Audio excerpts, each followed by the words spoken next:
എന്തുകൊണ്ടാണ് എംഗ്ലീഷ് സാറിന് എക്സാമിന് നഴ്സസിന് ഇത്രമാത്രം തോൽവികൾ ഉണ്ടാകുന്നത്?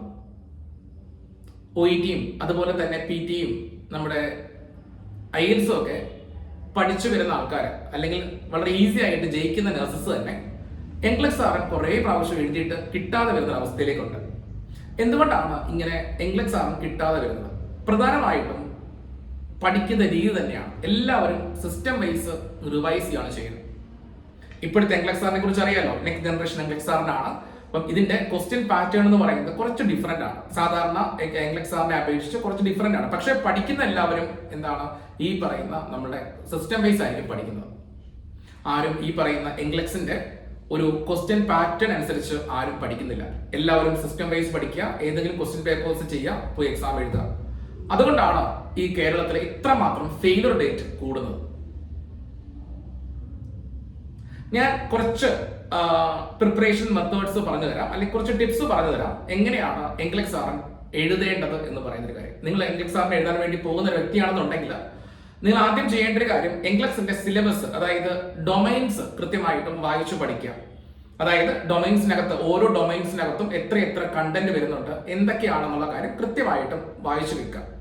നിങ്ങൾ ഇംഗ്ലീഷ് സാറിന് എക്സാം എഴുതി കഴിയുമ്പോഴത്തേക്ക് നിങ്ങളുടെ കയ്യിലേക്ക് ഒരു സ്കോർ ബോർഡ് കിട്ടും. അത് ഫെയിൽ ആവുന്നവർക്കാണ് കിട്ടുന്നത്. അപ്പം അവരുടെ കയ്യിൽ നോക്കിക്കഴിഞ്ഞാൽ ഈ സ്കോർ ബോർഡിനകത്ത് എത്രത്തോളം കണ്ടന്റ്, എത്രത്തോളം നിങ്ങൾ എത്ര പെർസെന്റേജ് നിങ്ങൾ എഴുതിയിട്ടുണ്ട്, അല്ലെങ്കിൽ എത്രത്തോളം നിങ്ങൾ എഴുതിയിട്ടുണ്ടോ എന്നുള്ള കാര്യം അറിയാൻ പറ്റും. അറ്റ് എബോ ലെവൽ എന്ന് പറഞ്ഞ് അതിനകത്ത് കൊടുത്തിരിക്കും. അപ്പൊ ആ പറയുന്ന ഏകദേശം ഒരു 8ഓളം എന്താ പറയാ ഡൊമൈൻസ് ആണ് നമ്മൾ ആദ്യമായിട്ട് പഠിക്കേണ്ടത്. ഇതിനകത്ത് വരുന്ന കണ്ടന്റ് ആണ് ആദ്യമായിട്ട് പഠിക്കേണ്ടത്. ഇത് കൃത്യമായിട്ട് പഠിച്ചു കഴിഞ്ഞതിന് ശേഷം പിന്നീട് നമ്മൾ ഏറ്റവും പ്രധാനപ്പെട്ട ഒരു കാര്യമാണ് കേസ് സ്റ്റഡി എന്ന് പറയുന്നത്. പലരും ഈ പറയുന്ന എന്താണ് ഇംഗ്ലീഷ് സാറിന് എക്സാം എഴുതാൻ പോകുന്ന ആൾക്കാർ ഒരു കേസ് സ്റ്റഡി പോലും ചെയ്യാതെ പോകുന്ന ആൾക്കാരുണ്ട്. അങ്ങനെ ഒരിക്കലും ചെയ്യാൻ പാടില്ല. കേസ് സ്റ്റഡി കൃത്യമായിട്ട് ചെയ്ത് പഠിച്ചിരിക്കണം. ഒരു ഇംഗ്ലീഷ് സാറിന് എക്സാമിനകത്ത് നമുക്കൊരു 100% എബോ 90% കൃത്യമായിട്ട് എഴുതാൻ പറ്റുന്ന ഒരു ക്വസ്റ്റ്യൻ ആണ് കേസ് സ്റ്റഡി എന്ന് പറയുന്നത്. വളരെ സിമ്പിൾ ആണ്, പക്ഷെ അത് കുറച്ചിരുന്ന് പഠിക്കണം, കുറച്ച് പ്രാക്ടീസ് വേണം. ഏകദേശം ഒരു 20-30 ക്വസ്റ്റ്യൻ ഒക്കെ നമ്മൾ ഇത് സ്വന്തമായിട്ട് ചെയ്ത് പഠിച്ചിട്ട് വേണം എക്സാം എഴുതാൻ വേണ്ടി പോകാൻ. നിങ്ങൾ ഇംഗ്ലീഷ് സാറിന്റെ വിജയത്തിന്റെ ഏറ്റവും പ്രധാനപ്പെട്ട ഒരു കാര്യം നിങ്ങളുടെ കേസ് സ്റ്റഡി തന്നെയാണ്. ഇത് പഠിക്കാതെ പോയി കഴിഞ്ഞിട്ട് ഞാൻ എത്രത്തോളം എഴുതിയെന്ന് പറഞ്ഞു കഴിഞ്ഞാലും നമ്മൾ ഫെയിൽ ആവാൻ ചാൻസ് വളരെ വളരെ കൂടുതലാണ്. അപ്പം ആദ്യം ചെയ്യേണ്ട കാര്യം ഡൊമൈൻസ് കൃത്യമായിട്ട് പഠിക്കുക. രണ്ടാമത്തെ കാര്യം പറയുന്നത് എന്താണ്, നമ്മുടെ കേസ് സ്റ്റഡീസ്, അത് കൃത്യമായിട്ട് കേസ് സ്റ്റഡീസ് പഠിക്കുക. പിന്നെ അടുത്തതാണ് നമ്മുടെ സാറ്റ ക്വസ്റ്റ്യൻസ്. ഇപ്പം സാറ്റ ക്വസ്റ്റ്യൻസിന്റെ എണ്ണം കുറച്ച് കൂടിയിട്ടുണ്ട്. അതുപോലെ തന്നെ ഇന്റർവെൻഷൻസ്, കുറേയധികം ഇന്റർവെൻഷൻസ് നമ്മൾ പഠിക്കുന്നുണ്ട്. ഇപ്പൊ സാറ്റ ക്വസ്റ്റ്യൻസിന്റെ ഒരു പ്രത്യേകത എന്ന് പറയുന്നത് ഒരിക്കലും 100% ഒരിക്കലും സാറ്റ ക്വസ്റ്റ്യൻസ് നമുക്ക് ക്ലിയർ ചെയ്യാമെന്ന് ഒരിക്കലും വിചാരിക്കരുത്. നമ്മൾ മാക്സിമം എത്രത്തോളം നമ്മളുടെ എഫർട്ട് വെച്ചിട്ട് നമുക്ക് ഈ പറയുന്ന എന്താണ് സാറ്റ ക്വസ്റ്റ്യൻസ് ചെയ്യണം. ഈ സാറ്റ ക്വസ്റ്റ്യൻസിന്റെ കാര്യത്തിൽ പല മെത്തേഡ്സും ഉണ്ട്, നമുക്ക് ചെയ്യാൻ വേണ്ടി പല മെത്തേഡ്സും ഉണ്ട്. അതുപോലെ തന്നെ ഇതിന്റെ ടോപ്പിക്സ് ഏകദേശം ഒരു 80 ടോപ്പിക്സ് ഒക്കെ സാധാരണ സാറ്റ ക്വസ്റ്റ്യൻസ് ചോദിക്കുന്ന ടോപ്പിക്സ്. അൽഷിമേഴ്സ് ഡിസീസ്, അതുപോലെ തന്നെ മെനിഞ്ചൈറ്റിസ് പോലുള്ള കാര്യങ്ങൾ, ഇതൊക്കെ സ്ഥിരമായിട്ട് ചോദിച്ചുകൊണ്ടിരിക്കുന്ന ക്വസ്റ്റ്യൻസ് ആണ്. EBP ഒക്കെ ഇപ്പൊ ചോദിക്കാറുണ്ട്, EBP, അങ്ങനെ കുറേയധികം ക്വസ്റ്റ്യൻസ് ഇപ്പം ചോദിക്കാറുണ്ട്.